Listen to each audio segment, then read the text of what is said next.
عليكم ورحمة الله وبركاته. اهلا بيكم في فيديو جديد على قناة شيماء حسين بيوتي. ازيكم عاملين ايه؟ وحشتوني جدا جدا جدا. كان نفسي اصور معاكم الفيديو ده كده بقالي حبة، بس صوتي كان مش متظبط.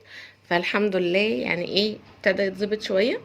اني بجد متحمسة قوي اتكلم معاكم عن منتجات جديدة جربتها، واتكلم معاكم عن الموضوع ده نفسه. بما اننا يعني خلاص كده كلنا الناس اللي بتدرس، البنات في ثانوي او جامعة، دراسة او شغل، فايه كله بقى خلاص ابتدى الروتين بتاع اليوم بتاعه يتظبط، وابتدى نقضي وقت طويل بره البيت. حتى لو امهات بتودي الولاد وبتجيبها، او نزول دروس او حاجات زي كده.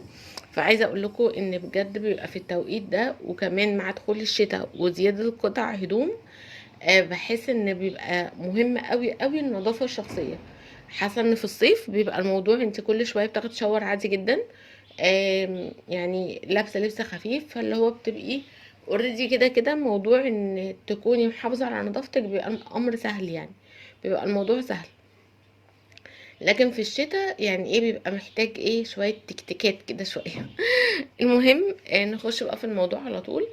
بصوا، يعني هو اهم حاجة من الحاجات فعلا اللي بتخليكي طول الوقت فريش، وطول الوقت حاسة بنظافة، وطول الوقت يعني واثقة في نفسك، لما بتكوني يعني عاملة اساسيات النظافة، وتكوني واخدة الاحتياطات اللي هي ما تخليكيش تشعري بعدم نظافة او ريحة مش كويسة. بمعنى ايه؟ بمعنى مثلا ازالة الشعر.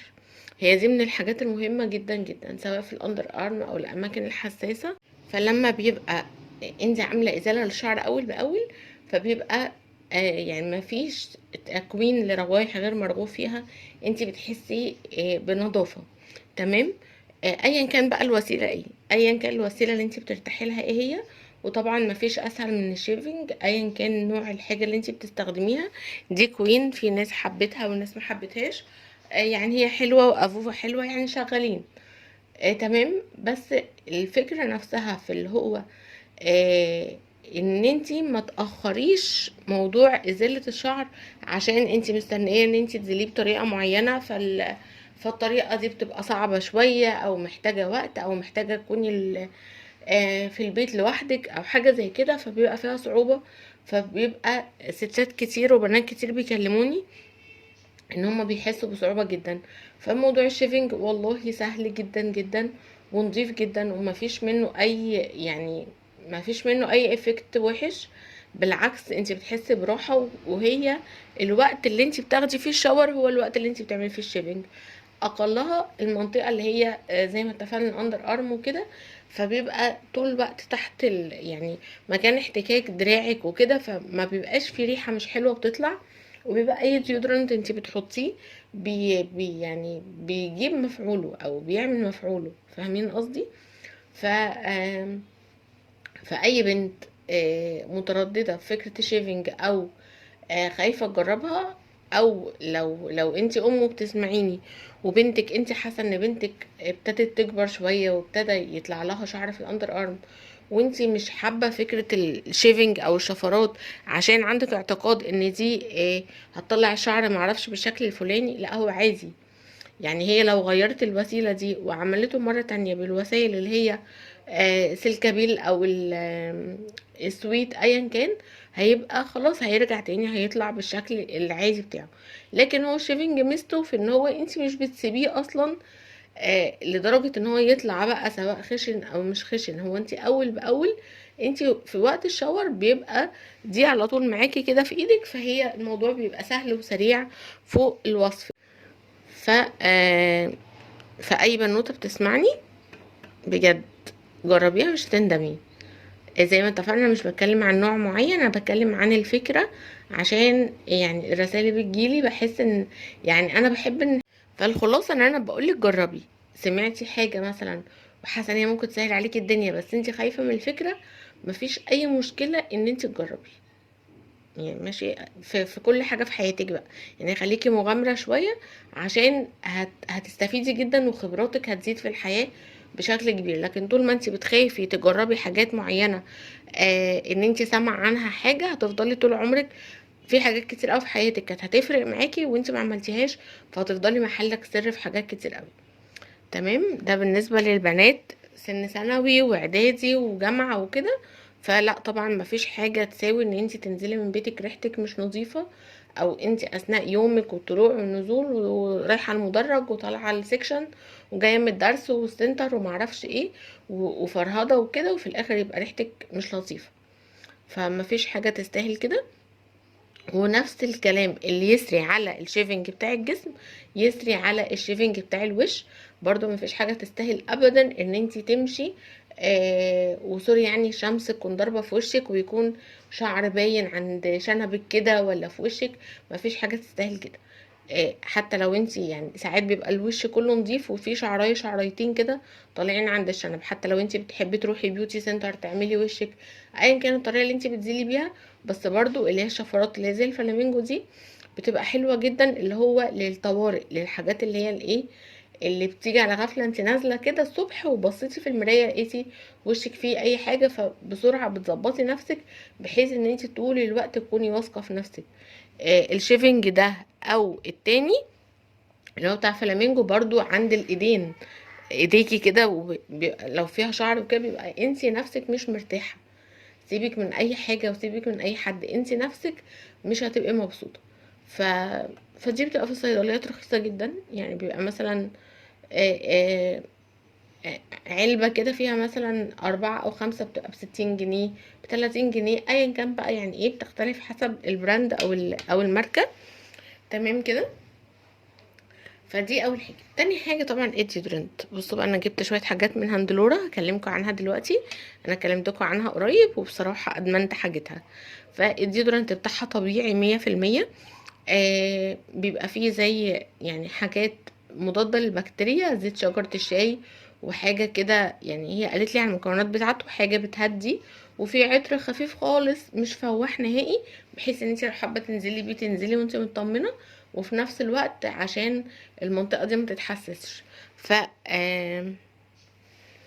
وريحته هاديه قوي، ريحته كده يعني ايه نظافه. ف بس ريحه هاديه مش ريحه فواحه، عشان في بنات من خوفها من الديودرنت ان هو يكون مضر فما بتحطش، فبيبقى طبعا مأساة. لكن ان ده حاجة طبيعية مكونات طبيعية ما فيهاش امونيا. يعني في ناس كتير جدا براندات تانية بتبقى عاملاه ان هو طبيعي وبيقولوا لي المكونات بتاعته طبيعية وكل حاجة، بس للأمانة هو فيه امونيا. في ناس كتير قوي قالوا الامونيا لا مضر، فده ما فيهوش امونيا. يعني ده خلي من الامونيا وخلي من الكيميكال عموما. مكونات كلها طبيعية وريحة هادية جدا، وبتحس بنظافة. بيفضل مثلا يعني لو انت في يوم فرهضة وحر وكده ممكن يفضل معاكي 6 ساعات ريحتك زي الفل. بتحتاجي تجدديه بعد كده لو حسيتي ان الايه ان الريحة اتغيرت. تمام. وحاجة تاني بقى برضو من النظافة، الغسول ده. آه، هو في غسول يومي اللي هو نفس الماركة اللي هو جولد ده، بيبقى بامب كده وبيطلع زي فوم، فده لو انت حابة تغسلي بيه بشكل يومي. لكن انا مش بحب المناطق الحساسة عموما، او يعني ما يفضلش، والدكاترة بتقول كده ان ما يفضلش ان انت تغسليها بغسولات المخصصة ليها بشكل يومي او بصفة دايمة يعني. لكن انت في اوقات معينة انت اللي بتحسي انت محتاجة حاجة زي كده. مثلا بعد الفترة بعد البريود بيبقى لازم ان انتي زي ما تقولي تعقمي الدنيا شوية. فبيبقى ده بيبقى بتستخدميه مخفف، بتحطي شوية على شوية مية. ممكن اصلا لو انتي هتقضي اليوم كله برا ممكن تغسلي فيه مناطق كتير جدا في جسمك حاسة ان هي هتتعرق او يعني مش هتبقى بافضل حالاتها، فتغسلي بيه. فبصراحة بيخليكي حاسة ان انت فريش. فلو حسيتي في وقت من الاوقات، يعني مش شرط ان هو يكون تعمليه بيه على طول، لكن اللي هو تخليه موجود عندك بحيث ان انت في وقت من الاوقات حسيتي ان الوضع مش مظبوط او في روايح كده مش مظبوطة. ساعات هرمونات الجسم بتتغير فبيبقى فيه بتفرز روايح كده مش افضل حاجة، ففي التوقيت ده انت بتستخدميه بتحسي ان انت بتفضلي كذا يوم بعدها فريش، والدنيا ايه يعني تحسي انت انت بتاخدي شاور كده وبتنزلي بعد كده بتروحي مشاويرك وبتروحي شغلك وبتروحي اللي وراكي، انت تحسي ان انت طول اليوم يعني ايه جسمك بيتنفس كده وحاسه بنظافه.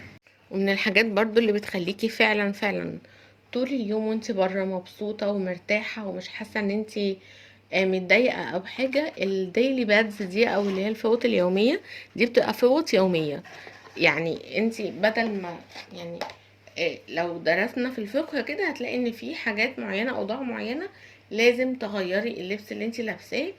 وطبعا احنا بنبقى بره فاي افرازات من انواع معينه وحاجات زي كده، فبيبقى لازم ان انت بتغيري وبتجددي وضوءك وكده، فبيبقى طبعا صعب ان انت تغيري مثلا في التويليت بتاع الشغل في التويليت بتاع الجامعه.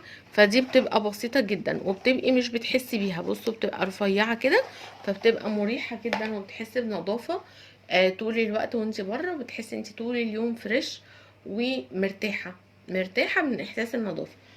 وبعدين بقى نيجي بقى لاحساس الدلع والروقان والنظافه، اللي هو بعد ما تروحي بيتك كده وتاخدي شاور المعتبر وعايزه تبقي ريحتك تحفه، تحفه بمعنى كلمه تحفه، وجسمك ناعم جدا. فعايزه اقول لكم ان حاجه هاندلورا انا ادمنتها الحاجه اللي عندي خلصت القديمه. بصوا دول خلاص كده بيتلاشوا، السبلاش ابتدى يعني ينتهي تماما فاضل فيه كام نقطة دول، واللوشن برضو في اخره. فقلت الحق نفسي بقى فايه فطلبت دول وطلبتهم بروايح جديدة. دول اللي هو بتاع هيفن بتاع فيكتوريا سيكريت كان حلو جدا، وده بريحة الفراولة كده.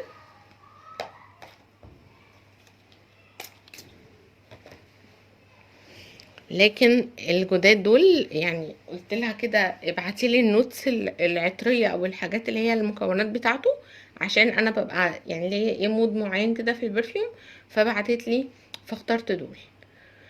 وعايزه اقول لكم والله ليفل عالي جدا جدا جدا من النظافه والشياكه والثبات، وريحه توديكي لعالم تاني. يعني انا ما شفتش جمال كده، يعني بجد بجد فعلا فعلا حمدت ربنا ان انا اتعرفت على البراند بتاعها. لان كنت يعني بيبقى في وقت معين كده تحسي انت ايه اللي عايزه تدلعي نفسك، يعني عايزه تجيبي حاجه كده ايه دلع. وكان اغلب الحاجات اللي هي تحسيها راقيه كده وروايحها حلوه وثابته وناعمه وما تخنقكيش، مش الروايح اللي هي بمعنى ان هي ثابته فاللي هي تبقى فزعه قوي او تضايقك في صدرك او كده. لا دي روايح ريحة شيك، ريحة شيك، ريحة بنت ناس، ريحة راقية، ريحة تجنن تجنن تجنن تجنن. فللأسف أنا مكنتش بلاقي الحاجات دي غير في البراندات اللي خلاص يعني بقت منقطعة. فاللي هو كنت الواحد بقى بيقعد يحوش ومعرفش ايه وكده، وتروحي بقى اي مول ولا حاجة وتجيبي بقى قطعة او قطعتين يبقوا انت كده بتكافئي نفسك. فيعني ما صدقت ان انا لقيت البراند ده، لان فعلا فعلا يعني بصراحة عوضتني عن الموضوع اللي انا بقول لكم عليه ده. لا يعني خطيرة خطيرة خطيرة. ويعني واغلب اللي جربوا حاجتها وبعتولي فعلا اللهم لك الحمد كلهم عجبتهم. الثبات يا جماعه بتاع الحاجه، اولا اللوشن حلو جدا وبيرطب الجسم، انا ما جربتش منه كتير يعني، بصوا انا يا دوبك مخلصه منه الحبه دول بس الترطيب بتاعه فظيع فظيع، اللي هو انت اصلا يعني بتحطيه وبيفضل ثابت على جسمك فترة حلوة، الريحة نفسها ثابتة على جسمك فترة حلوة. يعني تاخد شاور كده اخر اليوم وتحطي اللوشن وتنامي انتي شامة ريحة جسمك حلوة، يعني ريحة الجسم نفسها حلوة.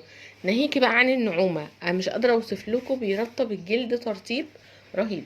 ف... فبصراحة يجنن. هو النوع اللي معايا ده اسمه ميد نايت، بس ريحته مش زي ريحة ميد نايت بتاع البراندات التانية. هو ده ريحته قريبة جدا من اللي هو 6212. فعايزة اقول لكم هو يعني في ميكس روايح كده. اولا ايه رأيكم في الباكج؟ بس بصوا شياكة حاجة كده يعني بصراحة تشرف، يعني براند مصري 100% طبيعي 100%. في منتهى الشياكة والجمال والثبات والنعومة. الحاجات اللي فيه هو اصلا يعني هو البرفيوم الريحة بتاعته حلوة وناعمة كده، وهو ميكس كده من المسك والتوابل والكراميل والفانيليا والزهور والحمضيات في الاخر كده اللي هي روايح لخشبات تقيله. فاللي هو عارفه لما تحسي ان حاجه كده حلوه وشيك وفخمه، يعني رقيقه وفخمه في نفس الوقت، فتحسي ان هي ايه، ويعني ناعمه. فلا، فظيع فظيع فظيع فظيع فظيع. لو عروسه لازم تجيبيه. وطبعا الحاجات دي بما ان هي طبيعيه فما تجيبيهاش قبل الفرح بكتير، يعني تجيبيها وتستخدميها في خلال شهور يعني. ف ف يجنن يجنن. وادمنته وادمنت ريحته، كله على بعضه حلو بصراحه. يعني حلو قوي للعرايس، عرايسي كده او جوزك جاي من السفر او عايزه تدلعي نفسك، فرهيب رهيب رهيب. ده بقى يعني مش عارفه اقول عليه اللي هو سهل الممتنع، او حاجه كده تحيرك، اللي هو انت ما تعرفيهوش هو ده انا استخدمك امتى. يعني استخدمك الصبح، ولا استخدمك بالليل، ولا استخدمك وانا قاعده رايقه كده يعني. بص هو اصلا شكله جميل. من ريحته انا حاسه ان هو شكله جميل. ريحته تجنن، ميكس حاجات كتيرة قوي، وتحسي ان هو فعلا مناسب لاوقات كتيرة قوي. يعني انت عايزه تصنفيه فريش هتحسي ان هو ريحته فريش، عايزه تصنفيه ان هو ريحته يعني حلوه كده وهاديه ورقيقه هتصنفيه كده، هتصنفيه ان هو شيك هتصنفيه كده. بس هو يعني في اوله كده تحسيه فريش، فلو بحب ابتدي بيه اليوم قوي. وثباته رهيب. يعني هو انت لما ترشيه ما تحسيش ان هو بقى الروايح التقيله قوي اللي هي هتملى المكان، ومش هتحسيه كده. بس عايزه اقولك ان انا رشيته في طرحه ستان كده عندي، وكل ما اعدي جنب الشماعه يعني واقفه كده جايب حاجه من على الشماعه انا شامه ريحه تجنن. لحد ما عماله اقول هو ايه اللي انا رشاه على الشماعه دي وريحته كده. رشيت مسكت الطرحه لقيت ان هو ده كنت رشاه. كان يعني قعد 3 ايام. انتوا متخيلين؟ يعني لما شميت الطرحه كانت الطرحه على الشماعه بقالها 3 ايام. فثباته رهيب. يعني عارفه اللي هو ايه، بسكوتايه بس يعورك، اللي هو تحسيه اصلا رقيق، وازاي انت رقيق كده ورغم كده ثابت الثبات ده كله، وتفضل الريحه موجوده الفتره دي كلها. فرهيب رهيب. انا بالنسبه لي يعني معجزه. حلو جدا. هو اسمه بلو بليس، او هو ده كده الاسم بتاعه يعني. والمكونات بتاعته ان هو برضو زهور وحمضيات وبنفسج وفاكهه، وهو برضو ايه حلو وناعم. ف فريحته تحفه تحفه تحفه بمعنى الكلمه. بصوا بقى بعتت لي دي، يعني ايه نظام جر رجل كده. دي البرفيوم دي انا حابه. بصوا خلصت منها قد ايه.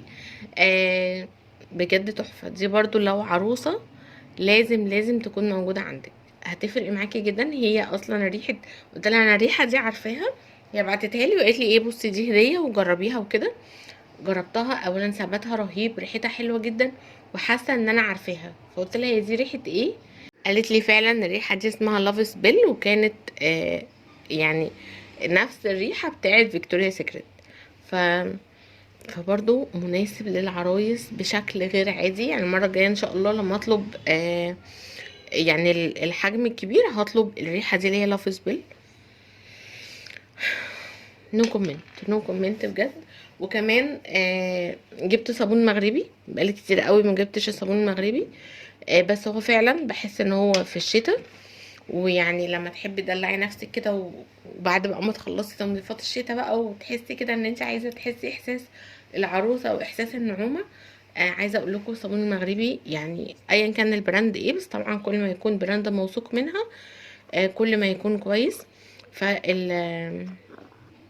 فهي برضو عندها صابون مغربي، وانا بما ان هي بتعمل حاجات طبيعيه فبصراحه واثقه فيها جدا، فما ترددش ان انا اجيبه.